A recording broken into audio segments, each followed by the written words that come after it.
اعوذ باللہ من الشیطان الرجیم بسم اللہ الرحمن الرحیم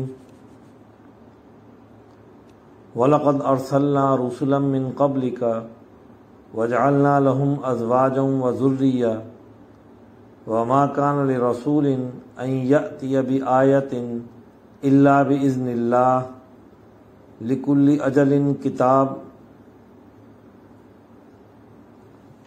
سورۃ الرعد کی آیت 38 میں ارشاد باری تعالی ہے، اور البتہ تحقیق ہم نے تو اس سے پہلے کئی رسول بھیجے، اور ہم نے انہیں بیویاں اور اولاد بھی دی تھی، اور کسی رسول کے اختیار میں نہ تھا کہ وہ اللہ کے حکم کے سوا کوئی معجزہ لاتا۔ ہر زمانے کے مناسب احکام ہوتے ہیں۔ حضور اکرم صلی اللہ علیہ وسلم پر اس بنیاد پر اعتراض کہ آپ کی ازواج ہیں، آپ کی اولاد ہے، تو یہ اس بنیاد پر کسی نبی کا انکار کرنا درست نہیں۔ یہاں پر اس بات کو واضح کر دیا گیا کہ پہلے انبیاء کی بھی بیویاں تھیں اور ان کی اولاد بھی تھی۔ لوگوں کا یہ تصور کہ نبی غیر معاشرتی زندگی اختیار کرتا ہے یا وہ معاشرے سے دور ہوتا ہے،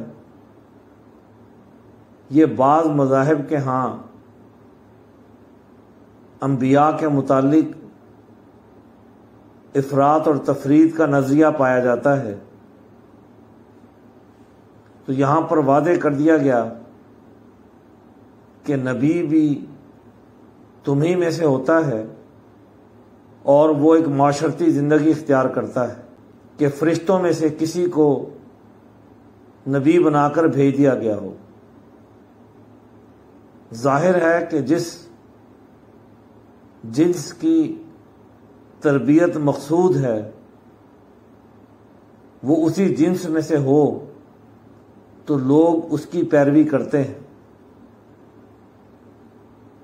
بعض مذاہب میں انبیاء کو خدا کا درجہ دیا گیا، اور ان کے پیروکاروں کو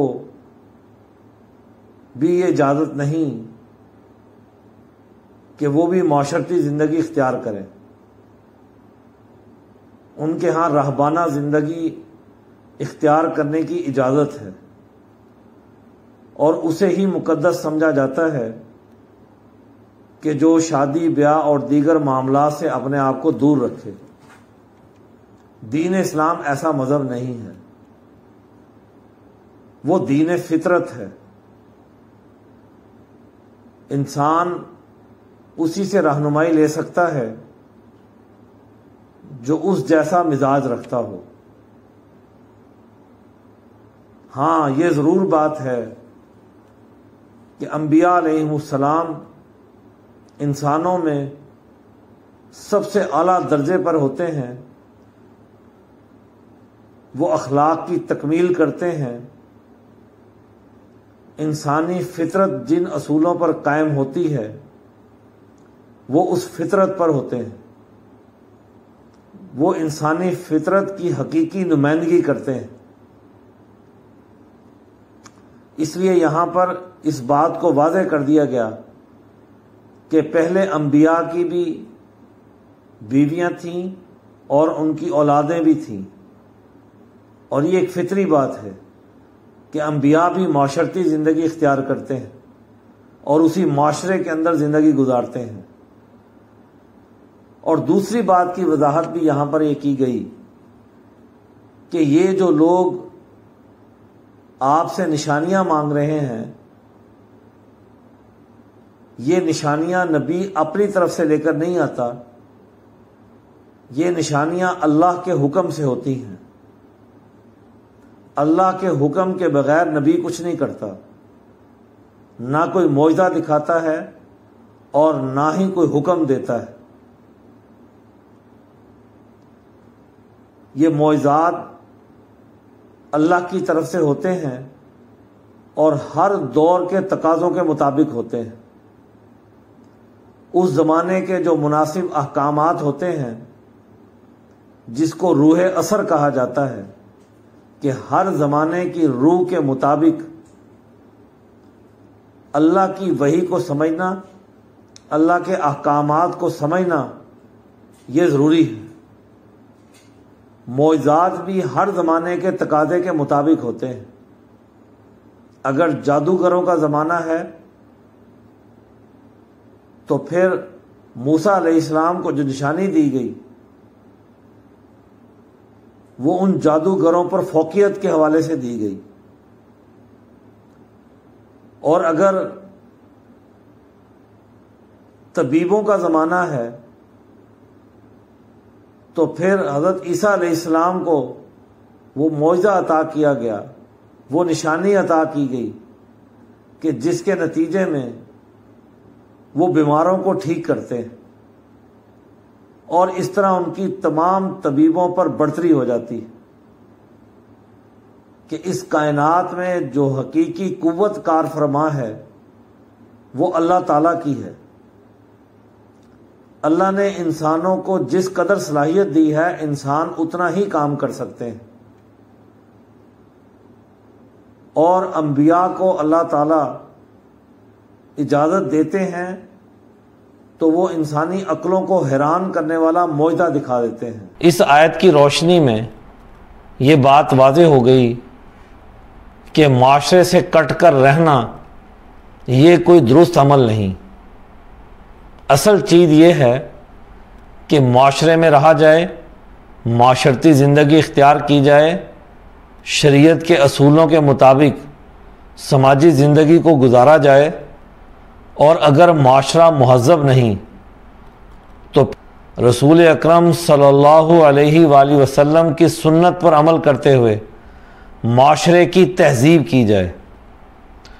اور اس تہذیب میں سب سے بنیادی اور اہم چیز اللہ کی آیات پر غور و فکر کرنا ہے، اور اللہ کی آیات پر غور و فکر کر کے اس زمانے کا جو حکم ہے اس کو سمجھنا، یعنی اس زمانے کی روح اثر کہ اس حکم کے پیچھے بنیادی مقصدیت کیا ہے اس کو سمجھنا، اور اس زمانے کے لیے اللہ کا صحیح حکم پہچاننا، جاننا اور اس کا شعور حاصل کرنا یہ ضروری ہے۔ اس لیے کہا گیا والعصر، عصر کی قسم کھائی گئی کہ یہ جو زمانہ ہے اس زمانے کی روح کو پہچاننا۔ جو اس روح اثر کو نہیں پہچانتا، بتایا گیا کہ یہی لوگ خسارے میں ہیں۔ حق پر وہ ہیں جو یقین لاتے ہیں اور اس یقین اور ایمان کے مطابق عمل صالح کرتے ہیں، اور پھر اس کے راستے میں جو مشکلات آتی ہیں اس پر صبر کرتے ہیں، اور ایک دوسرے کو حق پر قائم رہنے کی تلقین کرتے ہیں۔ تو ہر دور میں اللہ کے حکم کو پہچان کر اللہ کی دی ہوئی آیات پر غور و فکر کر کے ایک درست معاشرت استوار کرنا، یہ قرآن کے ماننے والوں اور رسولوں کی پیروی کرنے والوں کے لیے ضروری ہے۔